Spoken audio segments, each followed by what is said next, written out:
السلام علیکم۔ دیکھو بھائی، جب ہم پہ مصیبت پریشانی آتی ہے نا اور بڑی بڑی مصیبتوں پریشانیوں کے شکار بن جاتے ہیں تو ہم نا جس کو پکارنا ہے اس کو ہم پکارتے نہیں، اور جس کے پاس ہمیں جانا ہے اس کے پاس ہم جاتے نہیں ہیں، اور دنیا کے لوگ سے اپنی مدد مانگتے ہیں اور انہی کے سامنے ہم ہاتھ پھیلاتے ہیں، ان سے کہتے ہیں کہ ہمارا ساتھ دو اور میرے ساتھ یہ ہوا ہے، میرے ساتھ مصیبت پریشانی ہے، میری مصیبت پریشانی کو دور کر دو۔ پر ہم ایک دفعہ بھی بھائی خدا کے پاس نہیں جاتے، نہ ہی نماز پڑھنے کو تیار ہوتے۔ بھائی اگر تم 2 رکعت نماز پڑھو گے، نماز پڑھ کے اللہ سے مانگو گے کہ اللہ میری مصیبت پریشانی کو دور کر دے جس میں مبتلا ہوں، اور جس پریشانی میں گھرا ہوا ہوں اس سے مجھے بری کر دے، رہا کر دے، میری مصیبت پریشانی کو دور کر دے۔ جس نے ہمیں بھائی دنیا میں بھیجا ہم اس کے پاس نہیں جاتے، نہ ہی اس سے مدد مانگتے، اور ہم اسی کے محتاج ہیں، پھر بھی ہم اسی سے نہیں مانگتے کیونکہ دنیا کے لوگوں سے مانگتے ہیں۔ ہمیں یہ ہماری عادت بنی ہوئی ہے۔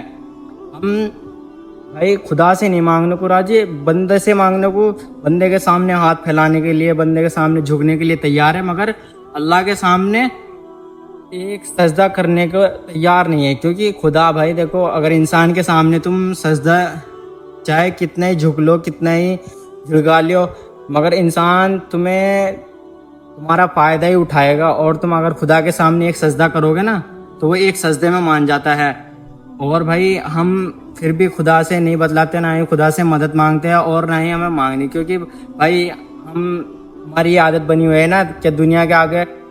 ہاتھ پھیلانے، انہی سے ہم سب کچھ مانگنا، تو یہ ہماری غلط فہمی ہے۔ بھائی اللہ تعالیٰ سب کچھ کرنے پر قادر ہے، وہی کرتا ہے، اس نے ہمیں دنیا میں بھیجا ہے اور وہی کرنے پر قادر ہے۔ اس لیے میرا یہ کہنا ہے کہ کتنی بڑی مشکل پریشانی آئے تو آپ کو بھائی اللہ کے سامنے سجدہ کرنا ہے اور اللہ سے اپنی مصیبت پریشانیوں کو اظہار کرنا ہے، وہی سب کی مصیبت پریشانیوں کو دور کرتا ہے، کیونکہ وہی جب مصیبت پریشانی دیتا ہے